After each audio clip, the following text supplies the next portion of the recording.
सभी दोस्तों को मेरा क्रांतिकारी राम राम। दोस्तों, आज मैं फिर आपके साथ आया हूं आपकी कुछ समस्याओं को समाधान के लिए। दोस्तों, हमारी भर्ती जिस स्टेज पे पहुंच चुकी है उस भर्ती को अब कैसे पूरा करवाना है और भर्ती का क्या स्टेज है, क्या चुनाव आयोग ने अभी रिप्लाई किया या नहीं किया, चुनाव आयोग में किस स्थिति तक अपनी फाइल है, इसके अलावा अब आचार संहिता के दौरान कैसे अपन को ज्वाइनिंग की प्रक्रिया आगे बढ़ानी है, कैसे अपन को चुनावी घोषणा पत्र में शामिल करवाना है। दोस्तों, आज के टाइम, आज के समय की सबसे महत्व यही है कि आपको चुनावी घोषणा पत्र में कैसे अपन को इसको शामिल करवाना है। दोस्तों, जैसे कि हमारी टीमें कंटिन्यू जा रही हैं, हमारे जो नेता हैं कंटिन्यू जा रहे हैं, सीपू जा रहे हैं, स्वास्थ्य भवन जा रहे हैं, हर जगह वो विजिट कर रहे हैं, तो उनको क्या जवाब मिल रहा है, ये सारे क्वेश्चंस का आंसर जानने के लिए आप मेरे वीडियो को लास्ट तक देखिएगा और मेरे चैनल को सब्सक्राइब करिएगा। साथियों, बहुत चीजें आपकी छूट जाती हैं क्योंकि आप वीडियो के किसी पार्ट को छोड़ देते हो, तो मैं आपको सिलसिलेवार बताऊंगा कि कैसे आपको आपके प्लान बी को एक्टिवेट रखना है और प्लान बी से ही आपको विजय मिलेगी, ये मेरा पक्का वादा है। दोस्तों, अब मैं आपको बताता हूं अभी क्या हो चुका है अभी तक अपनी भर्ती में। अपनी भर्ती में अभी तक यही हो चुका है साथियों कि कोर्ट केस के अंदर अपनी भर्ती फंस चुकी है। तो इसके लिए सरकार ने बोला है कि हम 15 दिन के अंदर 4 नवंबर को जब वो सुनवाई होगी उस तक हम ये कोर्ट केस सारे के सारे क्लियर करवा देंगे।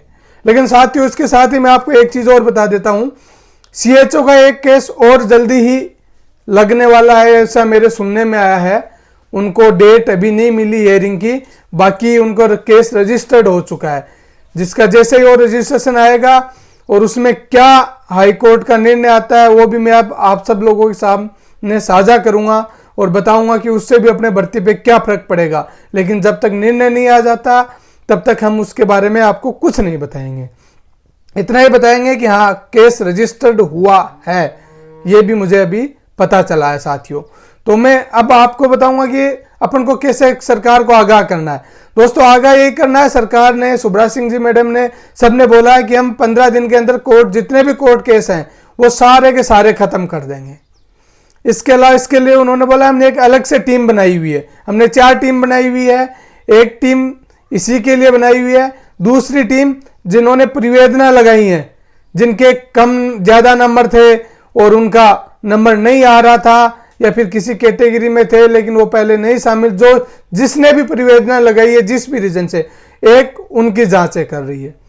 तीसरी जो होल्ड के अभ्यर्थी हैं और जो राजस्थान से सारे पास आउट हैं और जो फर्जी अभ्यर्थियों की सूची में उनके संदिग्ध अवस्था में नहीं है, उनके लिए भी टीम बना रखी है।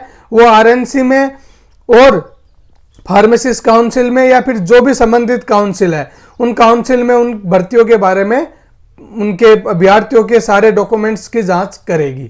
चौथी टीम है वो टीम जो अपने स्वास्थ्य भवन के अहम अधिकारियों के द्वारा बनाई गई है, क्योंकि आउट ऑफ स्टेट के जितने भी कर्मचारी होते हैं, जितने भी अपने अभ्यर्थी पास आउट होते हैं, वो डायरेक्ट किसी छोटी मोटी संस्थान का रिप्लाई इतना जल्दी नहीं करते हैं। तो उन्होंने सचिवालय स्तर की एक टीम बनाई है जो डायरेक्ट जो दूसरे स्टेट है उनके सचिवालय से कांटेक्ट करेगी और वो अपने संबंधित डिपार्टमेंट जो भी रजिस्ट्रेशन का है उनको वो लिस्ट भेजेंगी कि इनका वेरिफिकेशन करके जल्दी से जल्दी भिजवाया जाए। साथियों, ये टाइम टेकिंग प्रोसीजर है। जो राजस्थान की प्रोसीजर है वो सरकार जल्दी कर सकती है, लेकिन बाकी टाइम टेकिंग प्रोसीजर है। इसके अलावा फार्मेसी काउंसिल में अभी तक जो रजिस्ट्रार को ज्वाइनिंग नहीं करने दिया जा रहा है या फिर किया है तो उनको काम में अभी तक तेजी नहीं आई है साथियों। तो मेरे जितने भी फार्मासिस्ट के भाइयों से निवेदन है कि भाइयों, आप लोगों को बहुत ही प्रोएक्टिव होकर काम करना पड़ेगा। हम सारे आपके साथ हैं, लेकिन आपको प्रो स्थिति में भी आना ही होगा। क्योंकि आपका कार्य सबसे ढीला प्रवृत्ति से चल रहा है, आपका काम बहुत ही ढिलाई से चल रहा है साथियों, क्योंकि ये अधिकारी एक दूसरे को बचाने में लगे हुए हैं। इनको आपकी ज्वाइनिंग से इनको कुछ भी लेना देना नहीं है जब तक इन पे प्रेशर नहीं पड़ेगा। तो साथियों, आप सब एकजुट हो और प्रेशर बनाओ, फार्मेसी काउंसिल पे भी प्रेशर बनाओ और इन नेताओं पे भी प्रेशर बनाओ। अब साथियों सबसे अहम मुद्दा प्लान बी क्या है। साथियों प्लान बी सीधा सा एक ही प्लान है, इसमें कुछ ऐसा नहीं है कि हम कर नहीं सकते, हम कर सकते हैं, लेकिन अभी अपन सोए हुए हैं, अपन जगे नहीं है साथियों।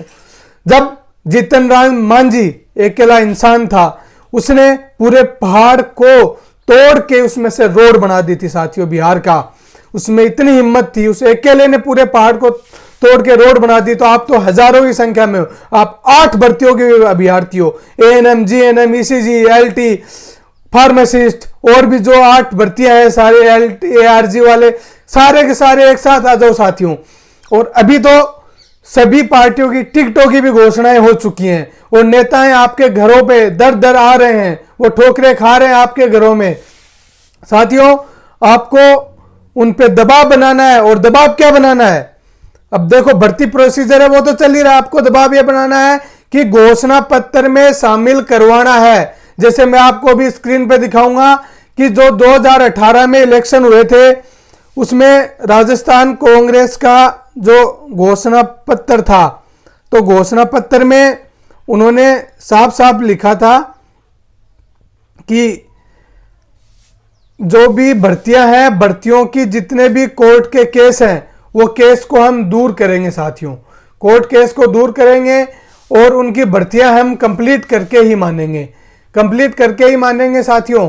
ये सरकार ने घोषणा पत्र में साफ साफ शामिल किया था। तो घोषणा पत्र का जो स्क्रीनशॉट मैंने अभी लगा रखा है वो मैं आपको दिखा रहा हूं। इसमें सरकार ने साफ साफ बोला हुआ है कि जितनी भी भर्तियां हैं, इन भर्तियों की जितने भी कोर्ट केस हैं हम इनको खत्म करेंगे और खत्म करने के बाद में आप लोगों की ज्वाइनिंग करवाएंगे। तो साथियों यही मैं आप लोगों के लिए चाहता हूं कि सारी जो सरकार है, सारे जो नेता हैं वो प्रेशर बनाए, मुख्यमंत्री महोदय पे प्रेशर बनाए, साथ ही विपक्ष के जो नेता हैं वो विपक्ष के नेताओं पे प्रेशर बनाए कि आप भी अपने घोषणा पत्र में शामिल करो। और एक स्पेशल से अलग से पॉइंट डालो कि राजस्थान पैरामेडिकल की जो 8 भर्तियां हैं, इन भर्तियों के चाहे वो कोर्ट केस में फंसेंगी या किसी भी एंगल में रहेंगी, हम इनको हमारी सरकार बनते ही 1 महीने के अंदर अंदर कंप्लीट कराएंगे साथियों। इसके लिए अब अपन को टीमें बनानी पड़ेंगी और वो टीमें ही अपना ये कार्य पूरा करेंगी। किसी ने सच ही कहा है, जीत के खातिर जुनून चाहिए, जीत के खातिर जुनून चाहिए, जिसमें उबाल हो ऐसा खून चाहिए, जिसमें उबाल हो ऐसा खून चाहिए। ये आसमान भी जमीन पे आएगा, ये आसमान भी जमीन पे आएगा, बस इरादों में जीत की गूंज चाहिए। साथियों आपके इरादों में अब जीत की गूंज की कमी है मात्र। आप सभी इतने दिन से सो रहे हो तो उठो, जागो, और ये आपके पास अंतिम मौका है। This is the last chance for you, for your victory. आपके पास फिर चांस नहीं आएगा। यदि इन्होंने आपके घोषणा पत्र में आपकी भर्तियों का जिक्र नहीं किया तो इन सरकारों का कोई भरोसा नहीं है साथियों। ये 4 साल भी लगा सकती हैं, ये 5 साल भी लगा सकती हैं, और हो सके तो ये चेंज भी कर सकती हैं कि हम दूसरे तरीके से भर्ती कराएंगे, हम नए सिरे से भर्ती कराएंगे साथियों।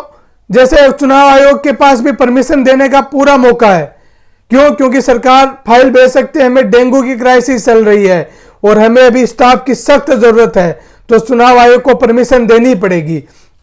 अभी छुट्टियां चल रही हैं, बुधवार तक शायद चुनाव आयोग से परमिशन मिल सकती है, तो आपकी ये जो फाइल की दूसरे स्टेट्स में भेजने की प्रक्रिया है वो तेज गति से हो जाएगी साथियों, यदि आप लोगों का प्रेशर कंटिन्यू बना रहा तो।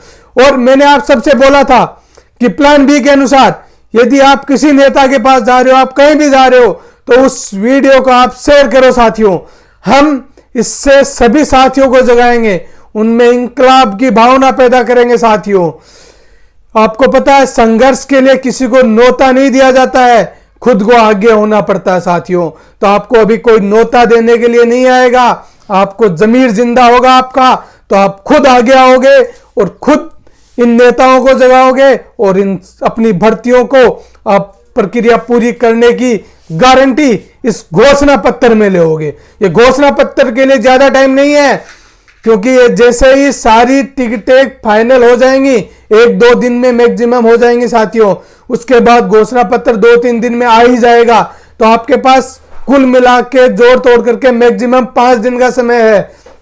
5 दिन में इनके प्रदेशाध्यक्षों को घेरो, इनके जो प्रभारी नेता हैं उनको घेरो, और इनके जो एमएलए एमपी जिनको टिकट मिल रही है उनको घेरो, और सब पे प्रेशर बनाओ कि हमें अभी के अभी घोषणा पत्र में आपका ये वादा चाहिए कि हम भर्तियों को 8 की 8 भर्तियों को पूरा कराएंगे, चाहे वो नर्सिंग ऑफिसर हो, चाहे फार्मासिस्ट हो, चाहे एएनएम हो, एलटी हो, एआरजी हो, इसके अलावा ईसीजी टेक्नीशियन हो, सारे की सारी 8 भर्तियों को हम पूरा करवा के ही मानेंगे। साथियों, इन्हीं शब्दों के साथ, इन्हीं बातों के साथ मैं मेरी वाणी को विराम देता हूं कि मेरा क्रांतिकारी राम राम साथियों।